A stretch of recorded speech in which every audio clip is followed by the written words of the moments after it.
की एक अहम मीटिंग मुनक़िद की गई।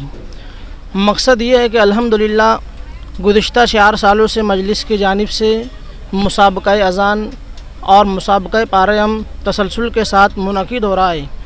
इन साल भी इंशाअल्लाह 22 अक्टूबर बरोज़ इतवार को सुबह 8 बजे से जमूरा स्कूल के सूफ़ी हॉल में आल मालेगाँव मकातिब कुरानिया के दरमियान मुसाबक़ा अज़ान व पारे-अम मुनक़िद होगा।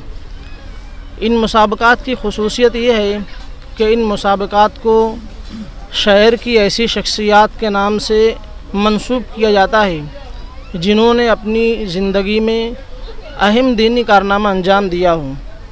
तो मुनक़िद होने वाला जो मुसाबक़ा है वो मुसाबक़ा 2 फ़ुरुआत पर मुश्तमिल होगा। पहली जो फ़रा होगी अज़ान की, उस फ़रा को हज़रत मौलाना अमीनुद्दीन नज़ीरी साहब रहमतुल्लाह अलैह के नाम से मंसूब किया गया है।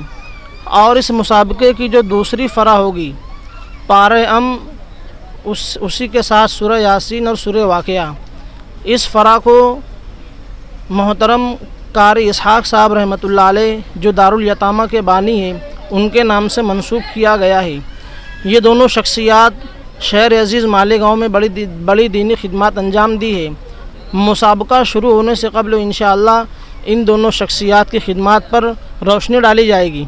हज़रत मौलाना अमीनुद्दीन नज़ीरी दामद रहमतुल्लाह अलैह के इनकी खिदमत को इंशाअल्लाह मौलाना इम्तियाज़ इकबाल साहब बयान फरमाएंगे और उसी के साथ कारी मोहम्मद इसहाक़ साहब की खिदमत को मदरसा दारुल यतामा के नाज़िम हज़रत मौलाना खालिद अख्तर रशीदी साहब बयान करेंगे।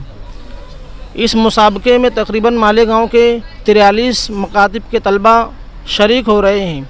इस मुसाबक़े में कामयाब होने वाले 10 तलबा को इंशाअल्लाह इनामात से नवाजा जाएगा और इसके अलावा जितने मुसाहिमीन इस मुसाबक़े में शरीक होंगे उन तमाम मुसाहिमीन को मजलिस अबनाए कदीम की जानिब से इंशाअल्लाह इनामात से नवाजा जाएगा।